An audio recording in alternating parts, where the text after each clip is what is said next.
Yes, Nigeria has a myriad of problems, and that is a fact.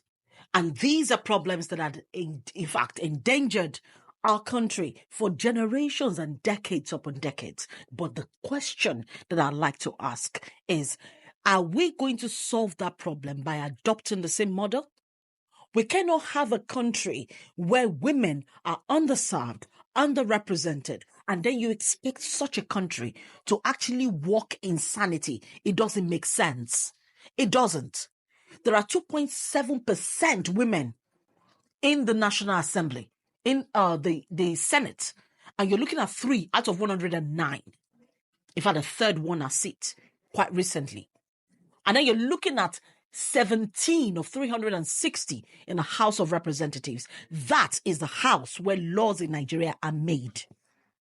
How exactly are you meant to have a very gender equitable representation and gender equitable perspective when laws are being made in such a National Assembly? The women are overpowered, and please don't count on the he for she kind of mentality. Don't count on the he for she, because truthfully, if you look at the kind of men we have in our society, you would know that those he for she men are a 1 out of 30. So if you're looking at 1 out of 30, do that maths and tell me how many would be in the National Assembly of 343 men. How many of them would be a he for she woman, a he for she man rather? You're looking at a situation where, as a country, we have continued to go on a downward spiral where the girl child is completely marginalized. Yes, sexualized. Yes, it has even become a mentality where our girls are now celebrating their sexuality and their beauty rather than their intellect and their mind, the power of their mind. We have so failed as a society to pass on sense, common sense, intellectual sense to the next generation. And yet we want a country that will be better tomorrow. And please don't blame the government. The family structure has failed. Please don't blame the government. The community itself has failed. There has been a total shift in our thinking as a people. And because of that shift, we have continued to go on this downward spiral. Nigeria is at the precipice of either greatness or obscurity. Which would you choose?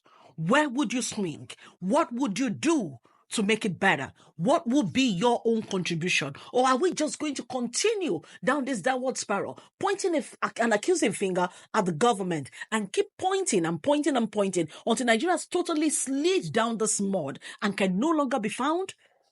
The time to act is now.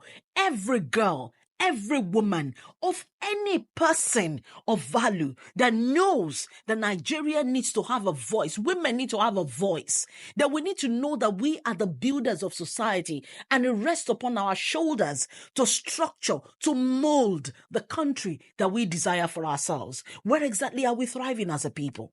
Where exactly are we thriving? These are some of the concerns that we need to put forward at a critical time like this. Thank God, Mexico is a country that has gone through the worst of the worst. Women no longer, in fact, women didn't have a voice in the last couple of decades. But today, Mexico has a female president. That's because the women have continued to push back. They've continued to push back, not by sitting by the sidelines and not speaking, but by standing in front, picking supportive leaders who can pull their hands up, making sure that they had a voice and positioning themselves systematically to take over. Today, Mexico's parliament has at least 50% women in representation. How many do you have in America? Less than 30%. And that is the democracy that we are copying. That is our copycat democracy. And that is a democracy that has less women representatives. Yes, America, the failed country. But yes, Mexico, described as a land of extremes and developing, a country that everybody will talk about when they talk about negativity, that country has more women representing them.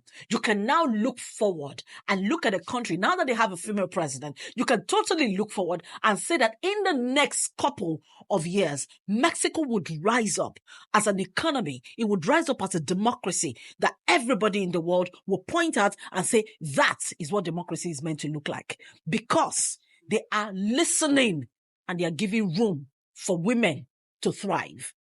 Until we do that in Nigeria, where women also are on the table when decisions that concern the country, decisions that would affect female, decisions that would affect girls, decisions that would affect the building of the society, until women are given a chance to sit at the table and they are foisted upon people, they are pushed to sit on that table and take those decisions with men, we will continue to have a country that will continue to go on a downward spiral. And that's my summation.